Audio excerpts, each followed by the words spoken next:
Kaleshwaram project కట్టిన తర్వాతనే చెన్నూరు నియోజకవర్గం కోటపల్లి మండలంలోని బబ్బరుచెలుక, సుందరశాల, రాంపూర్, దేవులవాడ, వెంచపల్లి ప్రాంతాల్లో బ్యాక్ వాటర్తో పంటలు నష్టపోతున్నాయని రాష్ట్ర కార్మిక, మైనింగ్ శాఖ మంత్రి వివేక్ వెంకటస్వామి అన్నారు. మంచిర్యాల జిల్లా చెన్నూరు నియోజకవర్గంలో వరద బాధిత ప్రాంతంలో మంత్రి పర్యటించారు. ప్రతి సంవత్సరం కాళేశ్వరం ప్రాజెక్టుతో ఇక్కడ రైతులు తీవ్రంగా నష్టపోతున్నారని అన్నారు. కమిషన్ల కోసమే తుమ్మిదిహెట్టి నుండి ఇక్కడకు ప్రాజెక్టును మార్చారని విమర్శించారు. ఇటీవల కురిసిన భారీ వర్షాలకు పంట నష్టం జరిగిన రైతులను రాష్ట్ర ప్రభుత్వం ఆదుకుంటుందన్నారు. కోటపల్లి మండలం దేవులవాడ గ్రామంలో CC road, central lighting system, Kolluru గ్రామంలో పనుల జాతరలో భాగంగా అంగన్వాడీ కేంద్రానికి భూమి పూజ చేశారు. గ్రామ పంచాయతీల పరిధిలో 20 లక్షల రూపాయల వ్యయంతో పంచాయతీ కార్యాలయాలు, 12 లక్షల రూపాయల వ్యయంతో అంగన్వాడీ కేంద్రాల నిర్మాణం చేపడుతున్నామని తెలిపారు. కవ్వాల్ టైగర్ జోన్ నుంచి భారీ వాహనాల రాకపోకలపై విధించిన ఆంక్షలను ప్రభుత్వం సవరించిందని మంచిర్యాల డీఎఫ్ఓ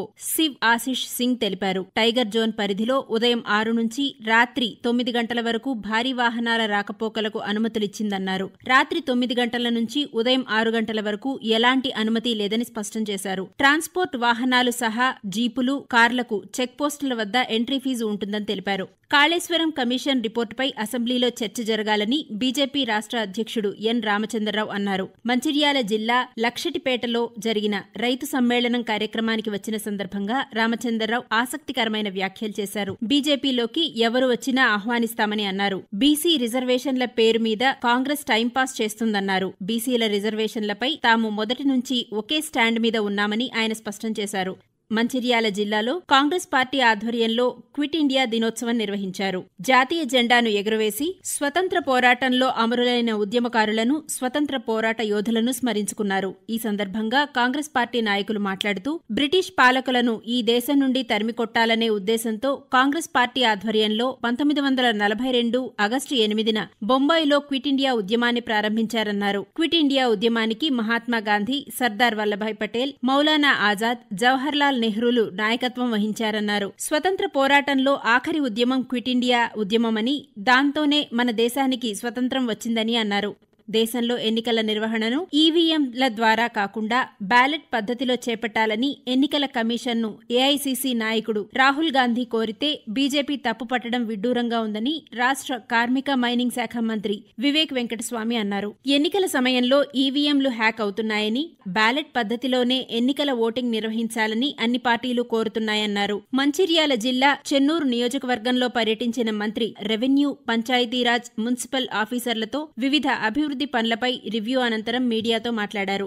పిల్లల్లో నులిపురుగుల నివారణతో సంపూర్ణ ఆరోగ్యం సాధ్యమని మంచిర్యాల జిల్లా కలెక్టర్ కుమార్ దీపక్ అన్నారు. జాతీయ నులిపురుగుల నిర్మూలన దినోత్సవం సందర్భంగా జిల్లా కేంద్రంలోని బాలుర ఉన్నత పాఠశాలలో విద్యార్థులకు ఆల్బెండజోల్ టాబ్లెట్లను పంపిణీ చేశారు. నులిపురుగుల వల్ల రక్తహీనత, ఆకలి మందగించడం, నీరసం, ఆందోళన, కడుపు నొప్పి, వికారం, వాంతులు, విరోచనాలు, బరువు తగ్గడం వంటి అనారోగ్య సమస్యలు వస్తాయన్నారు. 1 నుంచి 19 సంవత్సరాల పిల్లలు తప్పకుండా ఆల్బెండజోల్ టాబ్లెట్స్ వేసుకోవాలన్నారు. మంచిర్యాల జిల్లాలో 1,58,000 మంది పిల్లలు ఉండగా 2 లక్షల టాబ్లెట్స్ అందుబాటులో ఉంచామన్నారు. బడిఈడు పిల్లలు నులిపురుగుల బారిన పడకుండా శుభ్రతను పాటించాలన్నారు. 79వ స్వాతంత్ర దినోత్సవ వేడుకలు మంచిర్యాల జిల్లా వ్యాప్తంగా ఘనంగా జరిగాయి. కలెక్టరేట్లో జరిగిన స్వాతంత్ర దినోత్సవ వేడుకలకు రాష్ట్ర ప్రభుత్వ సలహాదారు వేణుగోపాల్ ముఖ్య అతిథిగా హాజరై జాతీయ జెండా ఆవిష్కరించారు. ఈ సందర్భంగా వేణుగోపాల్ ప్రసంగిస్తూ అహింసే అస్త్రంగా మహాసంగ్రామాన్ని గెలిచి ప్రపంచానికి సరికొత్త పోరాట పంథాను మహాత్ముడి సారథ్యంలో ప్రపంచానికి పరిచయం చేశామన్నారు. నాటి స్వతంత్ర పోరాట యోధుల ఆధ్వర్యంలో అంతర్గత శత్రువులైన పేదరికం, అసమానతలు, అస్పృశ్యత, అంటరానితనం పై పోరాటానికి నాంది పలికామన్నారు. అంతర్జాతీయ ఆదివాసీ దినోత్సవాన్ని మంచిర్యాల జిల్లాలో ఆదివాసీలు ఘనంగా జరుపుకున్నారు. జిల్లాలోని దండేపల్లి, జన్నారం, కోటపల్లి మండలాలతో పాటు తాళ్లపేట, తిమ్మాపూర్ కమాన్ వద్ద ప్రపంచ ఆదివాసీ దినోత్సవ వేడుకలను అడవి బిడ్డలు తమ సంస్కృతి సంప్రదాయాలకు అనుగుణంగా జెండాలు ఎగురవేసి జరుపుకున్నారు.